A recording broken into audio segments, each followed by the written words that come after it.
Bonjour, aujourd'hui nous allons nous intéresser à la flat tax, au PFU, ce fameux taux de 12,8. Et souvent, j'entends dire que pour les personnes qui sont dans une tranche d'impôt inférieure à 12,8, qui est ce taux de prélèvement forfaitaire, il est préférable de privilégier l'impôt sur le revenu. Par exemple, quand tu es dans la tranche à 11, on va te dire, puisque tu es dans la tranche à 11, il vaut mieux payer 11 que 12,8. Cependant, il n'en est rien du tout, parce qu'il faut savoir que pour les impôts, les mathématiques ne sont pas les mêmes que ceux que l'on apprend à l'école. En fait, quand tu es dans la tranche à 11, tu vas constater que soit tu payes 0%, et donc tu es non imposable, soit tu payes beaucoup plus, et tu peux même aller jusqu'à 16%. Et dans ce cas-là, tu es très loin des 11. Mais soit tu es non imposable, soit tu es plutôt entre 14 et 16, mais le 11, c'est un leurre. Personne ne paye 11% sur ses revenus. Tu vas me dire, il a fumé la moquette.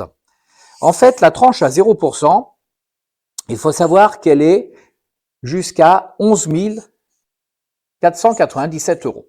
Ça, c'est le barème 2025 sur lequel on t'explique que tu es non imposable jusqu'à 11 497 euros et que la tranche à 11%, elle va t'emmener quasiment jusqu'à 30 000 euros. Le chiffre exact, c'est 29 315. Pourtant, tu restes non imposable jusqu'à 19 375 euros. Comment se fait-il que quelqu'un qui gagne 19 375 ne paye pas d'impôt? Et à 19 375, tu es à zéro, non imposable. Mais pourtant, on va t'expliquer que tu es dans la tranche 1,11. Tout simplement par le jeu que l'on appelle la décote. La décote, c'est quoi? C'est que quand tu commences à payer l'impôt, quand tu rentres dans l'impôt, il est gommé, il est effacé, il est supprimé. Il est supprimé jusqu'à 19 375, donc on est très loin de ce seuil de 11 497. Et dès que tu dépasses, tu commences enfin à payer de l'impôt. Mais pour faire ce rattrapage qui constitue à rattraper depuis la tranche de 11 497, en fait, c'est pas 11 que tu vas payer, mais beaucoup plus. Je te propose de regarder ce simulateur qui permet de calculer justement à la fois l'impôt et ensuite on va s'intéresser à ce fameux prélèvement forfaitaire unique. Quelqu'un qui gagne 19 375 bénéficie de 10% de déduction. Tu peux choisir les frais réels, mais si tu prends les 10%, ça veut dire que tu vas avoir un revenu net de 17 437. Et ces 17 437 vont générer un impôt de 653 qui, par le jeu de la décote, va être ramené à 60 euros. Et 60 euros, on va t'expliquer que comme c'est inférieur à 61, c'est non recouvrable. Donc du coup, combien même tes 19 000 se situent dans la tranche à 11, tu ne payes pas d'impôt. En revanche, si tu as la bonne idée d'être légèrement augmenté et que tu passes à 19 385, bien cette fois-ci, ton impôt après décote est égal à 61, c'est recouvrable et tu vas payer 61 euros d'impôt. Ce qui nous intéresse ici, quand je parle de la tranche à 11, c'est de comprendre comment elle fonctionne et est-ce que quand je gagne 1 euro, 10 euros, 100 euros, est-ce que je paye 11% dessus? Prenons un chiffre rond, quelqu'un qui gagne 19 650 après abattement, ça fait 17 685 net, peu importe, avec ce revenu-là, je suis à 100 euros d'impôt. Eh bien, si je rajoute sur ce revenu 1000 euros, donc là, autre revenu, donc là, pour l'instant, je mets un revenu supplémentaire, 1000 euros. Et ces revenus supplémentaires, je passe à 260. J'ai rajouté 1000 euros. 1000 euros à 11%, ça fait 110. 100 plus 110, ça fait 210. Je ne suis pas à 210, je suis à 260. Mais 1000 euros ont généré 160 euros d'impôts supplémentaires.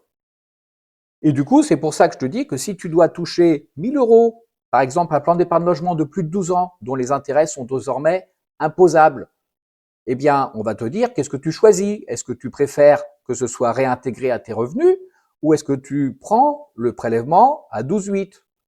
Bah, on va t'expliquer que si tu es à 11, prends les 11. Bah non, parce que si moi je te les mets ici, tes 1 000 €, tu vas constater que tu passes à 228. Donc 228, c'est mieux que 260. Alors il y a une erreur dans ce calcul, c'est que quand tu coches la case 2OP, tu vas réintégrer tous tes revenus de placement à ce moment-là à l'impôt sur le revenu, mais tu vas aussi bénéficier d'une déduction forfaitaire de 6,80, c'est-à-dire 68 €. Donc quand je vais mettre mes 1 000 € ici, par exemple, de déclaration de revenus de placement, donc ça peut être un compte sur livret, ça peut être des revenus, donc comme je le disais, d'un plan d'épargne logement, ça peut être un compte titre obligataire. Ces coupons, ces revenus vont me générer un impôt, mais aussi de la CSG déductible à hauteur de 6,80. Donc 1 000 €, 6,80, ça fait 68 €. Eh bien, du coup, ces 68 €, c'est plus 260 que je paye, c'est 248. Donc, ok, c'est 248, mais si tu les mets au PFU, tu m'excuseras, ça fait quand même 228. Et je préfère payer 228 que 248. Surtout que là, je suis sur 1 000 €, mais si la somme était plus importante et que je me retrouve avec 10 000, bah 10 000, ça me ferait passer à 1 589, alors que si je les laisse ici, je reste à 1 380. Donc, on retiendra que quand tu payes des impôts, même si tu es dans la tranche à 11, le PFU à 12,8 restera toujours préférable. C'est uniquement quand tu es non imposable, quand tu es dans la tranche à 0, qu'il est pertinent de choisir l'impôt sur le revenu, de choisir l'IR, d'être imposé à 0, bien évidemment.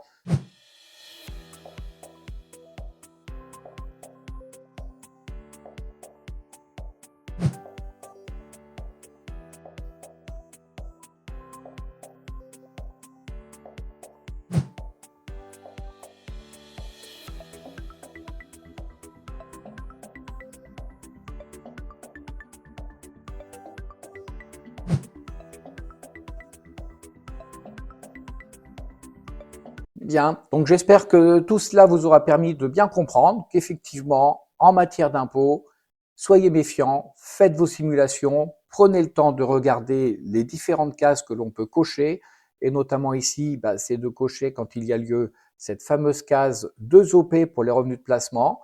Attention, il ne faut pas la cocher systématiquement, et grand danger, si vous ne savez pas, ne cochez pas. Une fois qu'elle est cochée, c'est irrémédiable. On ne peut plus revenir en arrière. Combien même il est possible de refaire sa déclaration d'impôt pendant l'année, si votre correction concerne la case 2OP, on vous dira, tu n'avais qu'à pas la cocher, elle n'était pas préalablement cochée, tu as choisi de le faire, c'est irrémédiable. Donc une fois qu'on l'a coché, je ne peux plus revenir en arrière. Donc si tu as un doute, tu la laisses non cochée et tu as toute l'année et 3 ans, voire même supplémentaires pour recorriger ta déclaration d'impôt et dire finalement, je pense qu'il était mieux de la cocher et je voudrais le faire. Mais si tu l'as coché et que tu souhaites dire j'aurais fait une erreur, il fallait pas la prendre, c'est trop tard, c'est impossible de la décocher quand elle est cochée. J'espère que ce sera utile. À très vite. Au revoir.